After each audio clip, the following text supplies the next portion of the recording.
Paz e bem, meu nome é Frei Antônio Maria da Cruz. A gente vai fazer o terceiro dia da nossa novena ao Seráfico Pai São Francisco. E hoje vou falar um pouco sobre o amor que o Pai tinha para com o Criador através do amor que ele tinha para com as criaturas. E, bem, ele despertou esse amor pelas criaturas em um momento em que ele estava viajando com alguns irmãos e viu no canto da estrada um grupo de aves. E quando ele viu esse grupo, ele pensou, nossa, por que não pregar para as criaturas? E aí ele foi até lá, os irmãos ficaram olhando de longe, vendo aquela cena assim totalmente inédita.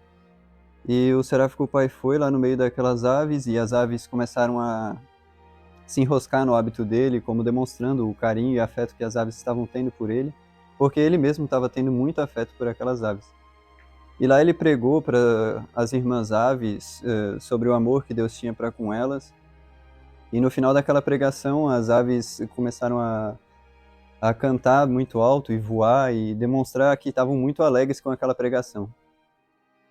E quando o Seráfico Pai voltou para os irmãos, ele falou assim para os irmãos: Nossa, como eu nunca tinha pensado antes em pregar para as irmãs criaturas. E foi aí que ele começou a decidir que sempre que ele visse as criaturas, ele ia tentar pregar para elas também.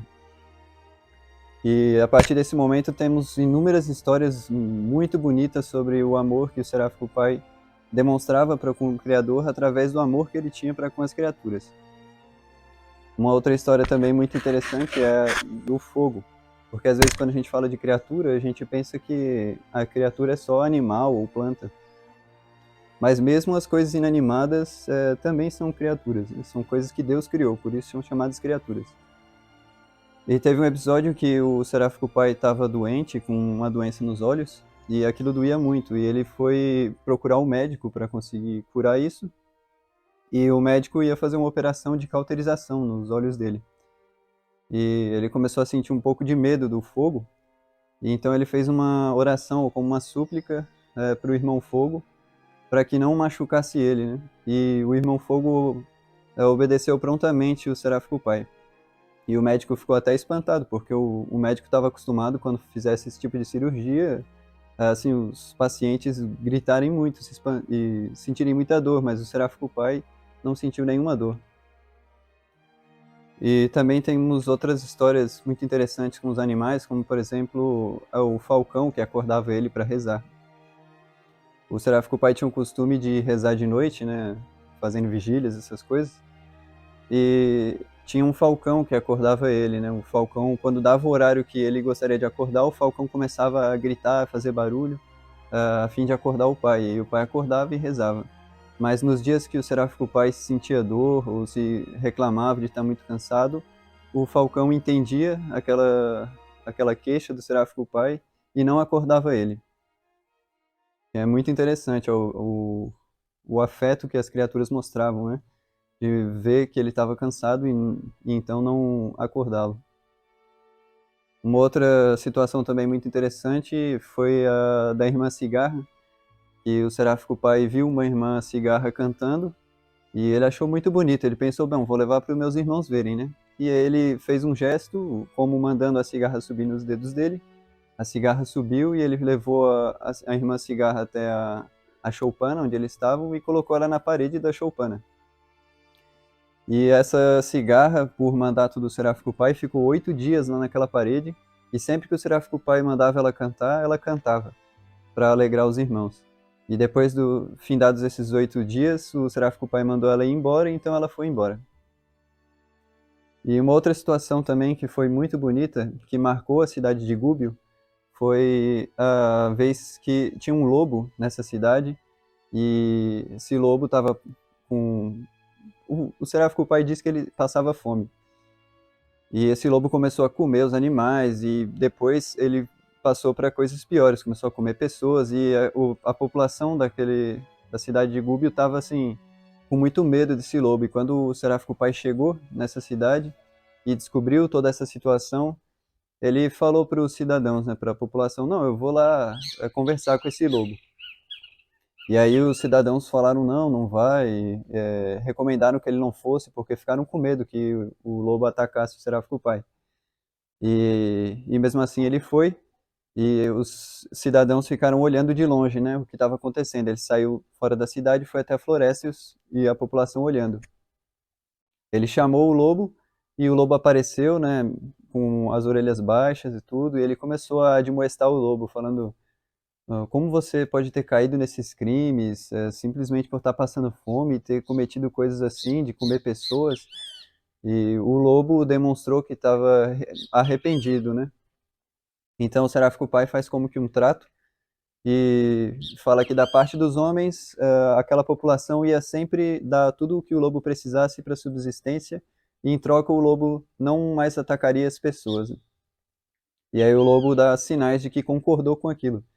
E essa história marcou aquela cidade, e até hoje tem uma estátua nessa cidade do seráfico pai acariciando esse lobo. E também, por fim, a última história que eu queria contar é de uma certa vez que o seráfico pai foi pregar num vilarejo chamado Alviano, e logo que ele chegou nessa cidade, ele sentiu uma grande vontade de pregar.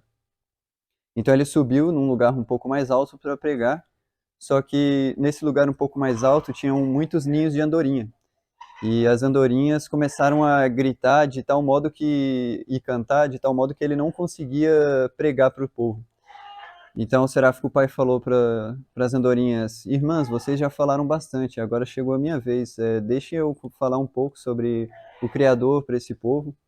E aí, imediatamente as andorinhas pararam de cantar. E o povo ficou assim muito espantado com o como as andorinhas obedeceram imediatamente o seráfico pai. E assim que ele terminou a pregação, ele despediu as andorinhas e todas elas saíram voando. E ficaram escutando a pregação até o fim. E isso é muito interessante porque a gente pode se perguntar como uma pessoa chegou a ter essa prerrogativa de fazer com que as criaturas obedecessem a ele. E a resposta parece muito simples, porque o nosso seráfico pai, ele era uma imagem quase perfeita de Cristo. E sendo uma imagem perfeita de Cristo, ele era uma imagem muito próxima do amor do Criador. Em nome do Padre, do Filho e do Espírito Santo. Amém. Ó serafim de amor, bem-aventurado São Francisco, o Senhor depositou em vós as suas complacências, escolhendo-vos entre milhares para acumular em vós os tesouros de sua bondade. Ele vos fez ornamento da Igreja e vos destinou para avivar no mundo a lembrança da cruz e o desejo do sacrifício. Vós sois a cópia viva e perfeita de Jesus Cristo, apresentando em vossas mãos, pés e lado, as sagradas chagas do Senhor. E estes sublimes estigmas constituem penhor seguro do poder com que Deus vos enriqueceu para proteger vossos filhos e devotos que imitarem vosso exemplo e pedirem vosso patrocínio. Por vossas 5 chagas, temos confiança de obter para os pecadores a graça da conversão e para os justos o aumento da piedade. Rogai, Pai Santíssimo, pelo mundo que esqueceu de novo a Jesus, trazei-o à fé e à observância dos mandamentos divinos. Rogai pela Igreja, hoje mais do que nunca injuriada e combatida pelos seus inimigos, e tratada com indiferença por muitos que se dizem seus amigos. Rogai, enfim, pelos vossos filhos e devotos das vossas 3 ordens, para que, praticando dos vossos conselhos, sejam luz do mundo e sal da terra, e assim se estenda mais e mais no coração da humanidade o reinado de Jesus Cristo. Ó glorioso Pai São Francisco, que comunicastes o vosso espírito de pobreza, de abnegação e de zelo apostólico aos filhos da primeira ordem, suplicai ao Senhor se digne conceder-nos também a pobreza de espírito e o zelo pela vossa glória, assim seja. Em nome do Padre, do Filho e do Espírito Santo. Amém.